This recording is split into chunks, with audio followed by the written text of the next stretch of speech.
Never mind, eh? Can't all be like me. No. Coach does say that I'm a beast He in does. central defence. You're our champ, aren't you? He's our champ. I'm a champ. So make a sandwich. Please don't. Xander. You've been with Audrey over the past few weeks at the hospital, haven't you? Yeah. How? Pause. Now you're probably wondering why you're watching this scene, this specific scene. Well, don't worry, I'm gonna explain it to you in a few minutes. For this whole video, it's about my research on projects that I've done throughout my first semester. Hi, I'm Sean. I am a postgraduate student that's doing MA in film production here in University of Salford, and this video that I'm doing here is to talk about my research, practice as research for a specific topic on fragmented narrative, and the theory that I'm using is cognitive film theory. So what is cognitive film theory and what is fragmented narrative? I did two projects in semester 1. I did one short film and I did one experimental film. Now the short film, I was the director and writer for the film. The whole basis of the whole production was entirely a fundamental, the basic orthodox way of doing a film. You have your crew, you have your cast, and you have your production hierarchy and stages from pre-production to production to post-production. Now there is a lot of things that goes behind a production scene when it comes to script rehearsals, to camera rehearsals, to blocking, to staging, to even when it comes to production, you have to sort of like come up with the location recce and the crew meetups, to the casting calls, and even with the entire production team and set to come and to discuss on, you know, the process of how we're going to film it, which day and which scenes and which shots. So there's so much that goes behind a film, and for the short film that I did, it was only 11 minutes. It took about at least a month to prepare and 5 production days to shoot it, all in all, to make a 11-minute shot. So just imagine a film that is about 2.5 hours to 3 hours long. It takes even more than that. Now, why am I saying this? It's because that my research is mainly on how we can enhance filmmaking without the need of systematic pre-production and planning, which also talks about the cognitive film theory and the title fragmented narrative. Now, filmmaking has traditionally relied on a structured approach to pre-production and meticulous planning to ensure efficiency and quality. However, the rise of experimental and guerrilla filmmaking techniques has demonstrated that high-quality films can be made without rigid systems. This research essay explores how filmmakers can enhance their work through improvisation, intuitive decision-making, and adaptive storytelling, while bypassing conventional pre-production structures by examining historical precedents, technological advancements, and creative methodologies. We can uncover alternative approaches that foster innovative and artistic authenticity. So that said, there's so many ways that we can approach a film, whether it is it documentary, or whether is it a short film, or whether is it a experimental film. There's so many ways, and I've done two variants and two types of filmmaking: the orthodox and traditional way of directing a film, a short film, and directing a experimental film. The experimental film that I did, which I directed, shot, and edited all by myself, with just an actor present on screen. So it's basically just me and one cast. So two people on set, and that's it. That was it. Compared to the short film that I did, which was at least 20 people altogether, including the cast and crew, and everybody else that was helping out off screen as well. There were so many people doing the in the camera team. There were so many people doing set design or doing sound, and then as well for the cast, there were at least 4 actors that were throughout the entire film. More were in one scene, and maybe there was only a few in one scene. So there's so much that goes behind the structuring and planning and approaching a traditional film set compared to an experimental film. You can literally ballpark and play around however you want. There is no structurized or orthodox way of doing it. Everything is just new and fresh, and there is no limit or limitations that you have to follow, or any procedures that you need to abide. It is however you want to do it, and this experimental film goes to show that I have hit that way of decision making and approach to the process of how I base this research upon. So how does my work fit into an existing context in practice and theory? So let's talk about cognitive film theory. What is cognitive film theory? A cognitive film theory is an approach to film studies that examines how viewers mentally process and engage with films. It draws from cognitive psychology, neuroscience, and philosophy of mind to understand how audience perceive, interpret, and emotionally respond to cinematic experiences. Unlike psychoanalysis or semiotic film theories, which focuses on unconscious desires or ideological structures, cognitive film theory emphasizes conscious thought processes, perception, and emotional engagement. There are many ways where you can think of when it comes to creating cognitive film elements. I have a few examples in hand, one of which there are a lot of films that I've dug out from the archives back in the 60s or even in the 2000s as well. But one of it is a film called it's an experimental film as well. It's a short film. It's called Meshes of the Afternoon. It is a 14-minute long film shot on a 60mm film camera. It's a silent film, and it's shot in black and white. So it has no sound or no dialogue or no music whatsoever that is behind the visualization.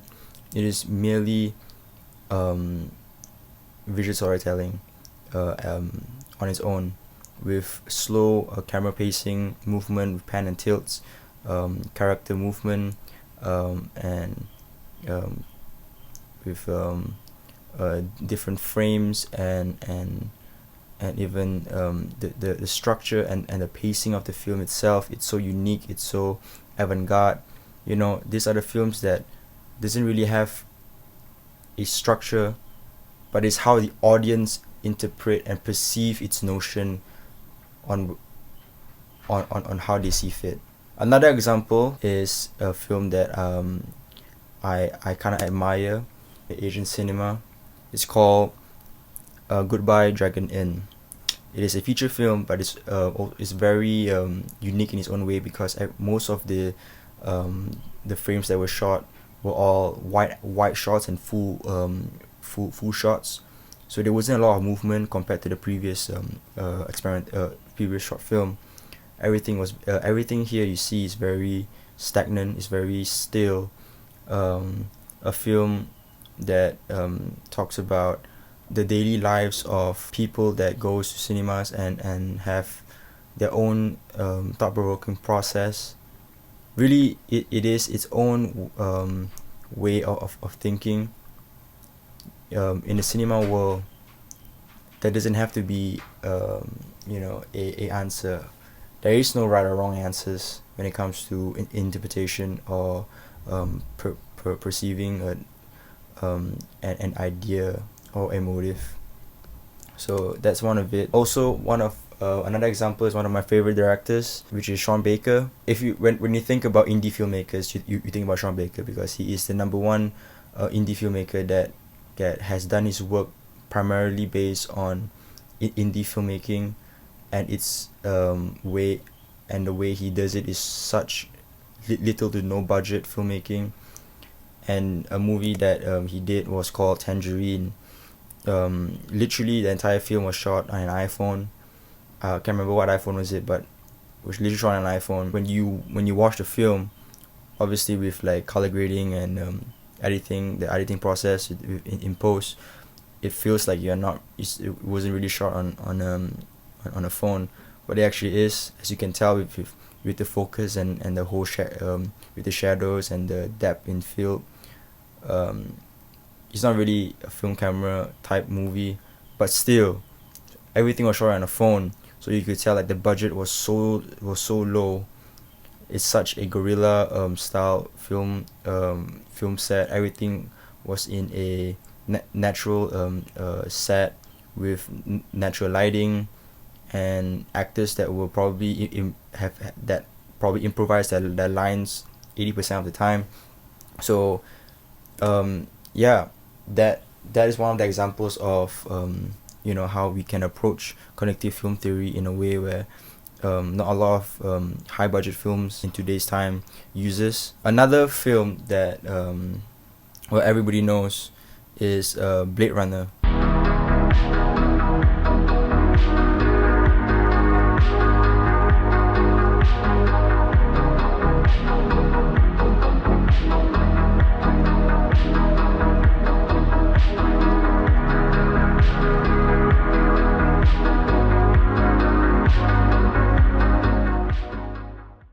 It's a modern classic film with amazing cinematography, and obviously this is compared to the other films that I've showed, it is a very high budget film with amazing and big time set design and production value. You can tell from the way it was shot, with the amount of lighting that they use, the amount of locations, camera movement, camera angles. You could tell that I mean it was shot by Roger Deakins, so you would expect tons of beautiful shots from the guy. But still, why am I saying this is that another reason why I brought this examples up, especially for Blade Runner, is that it uses affective atmosphere. What is affective atmosphere? Now, affective atmosphere in experimental film, well, you can also see it in most high budget feature films or short films, but primarily it's being used more in experimental films. Why is that? Because experimental films that rely purely on affective atmosphere strip away traditional storytelling, character development, and even conventional cinematic structures. Instead, they immerse viewers in a sensory experience driven by mood, texture, movement, sound, and rhythm. This film functions more as emotional or perceptual experience rather than as narratives. That's the reason why the examples that I've shown you is one of the similarities that all these films have in common is that they use affective atmosphere a lot to portray their storytelling, their camera structure, their story structure and their camera works. You could say that it is very common to see a lot of like this sort of things, but most and practically all experimental films are unique and odd and weird in their own way. You don't really expect much, but you do expect it to be very unorthodox, very very odd, because it's out of the ordinary. It's not it doesn't follow the basis of proper filmmaking. Another great example, this is probably the last example that I will use, is called it's a feature film actually. It's called 10 Skies. It is an hour and 37-minute long film that is about the sky, literally about the sky, and it shows clouds and blue skies and white clouds just hovering over the screen for an hour and a half long. I don't know what is the purpose of it, but for me, I find this very, very oddly satisfying, because it's not only so soothingly calm and slow, but it also kind of like allows my mind to dwell in this atmospheric presence there isn't a single dialogue being said. There's music playing in the background, but still there is no sort of like motif or narration being done or being said, but yet it's kind of telling a story by itself. And that's why connective film theory is so important, even if it's not experimental film or a short film. So like going back to the projects that I've done for my short film that is called My Best Friend's Last Wish. I did that during my first semester.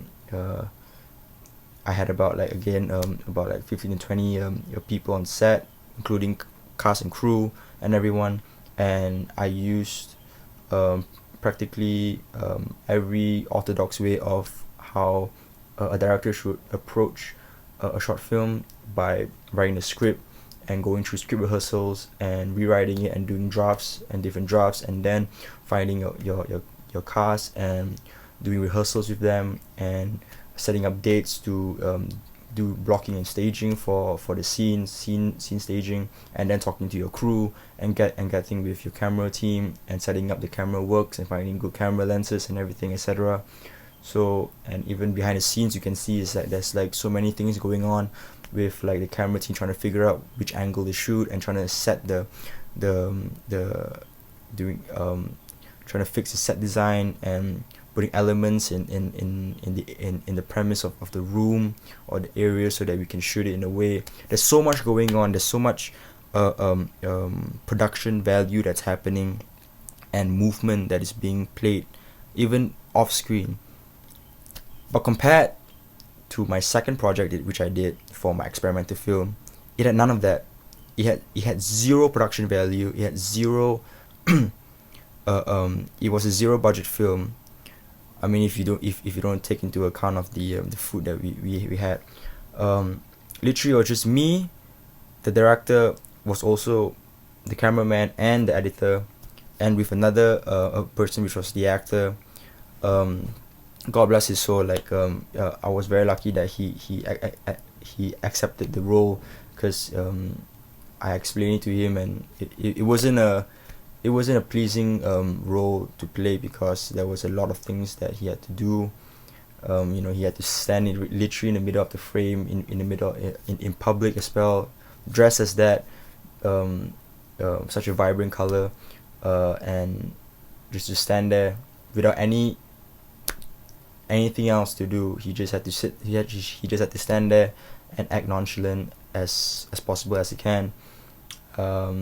And as the cameraman, I was just standing there and filming it in public as well. It was just the two of us, and you could tell like the tension between us is that obviously everyone was looking with bypasses and bystanders just looking upon, and people just walking in front of the camera.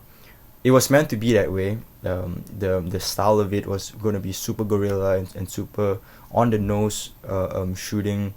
That was the whole point of the experimental film, is that how I could use connective film theory as one of my practices research to shoot this experimental film. And the title, obviously, Fragmented Narratives, is how I can shoot totally unrelated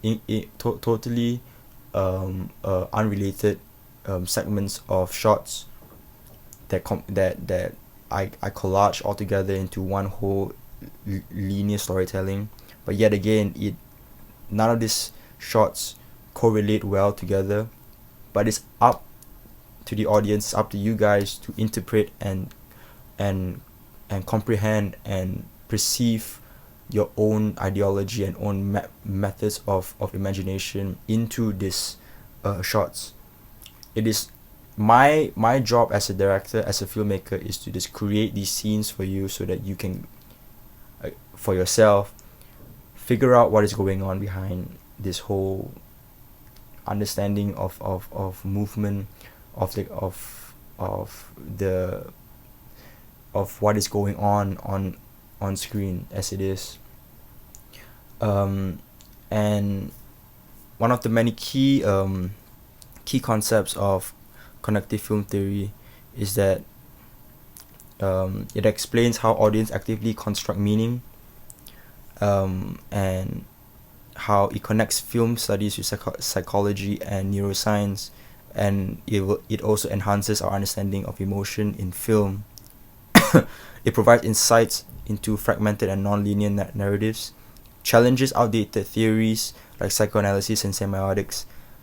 It also helps filmmakers like me to improve storytelling techniques.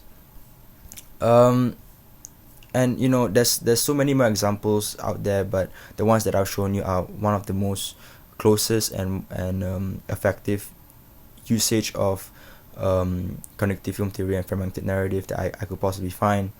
But one of the key concepts of cognitive film theory is that the perception and attention towards how viewers process visual and auditory stimuli in films, the narrative comprehension, the emotion and empathy, imagination and simulation, the suspense, surprise, and curiosity. And why both of these? Why cognitive film theory and why fragmented narrative? Firstly, it explains how audiences process non-linear and disjointed storytelling. It discusses how memory, pattern recognition, and mental reconstruction help make sense of complex films, such as most experimental film, and also and it also helps us look at why fragmented narratives can enhance emotional and intellectual engagement. Now, all of this won't make sense if it wasn't for the crucial understanding of how we as an audience can use interpretation in our own way, because there is no one way, or there is no one direction. It's so much. There's so much you can think of when it comes to just a traditional way of storytelling. The influence of effective atmosphere in experimental cinema. For example, you guys, I'm pretty sure you would know these directors: Andrei Tarkovsky, David Lynch, and Denis Villeneuve. All of these directors, they have incorporated these techniques to heighten mood and emotion. For Tarkovsky, is a stalker. For Lynch, is Eraserhead, and for Villeneuve, is obviously the one that I've shown, Blade Runner 2049. It's long contemplative shots with industrial noise and surreal imagery that evokes an unease and dreamlike space, with slow pacing and ambient sound in the vast landscape that enhance mood. While these films tell stories, they borrow heavily from the effective immersion of experimental film, experimental cinema. Purely atmospheric experimental film exists at the age of cinema, stripping away everything except mood, texture, and sensation. They demonstrate that film does not need characters or plot to be powerful. It can instead act as an emotional and sensory experience, much like abstract painting or music.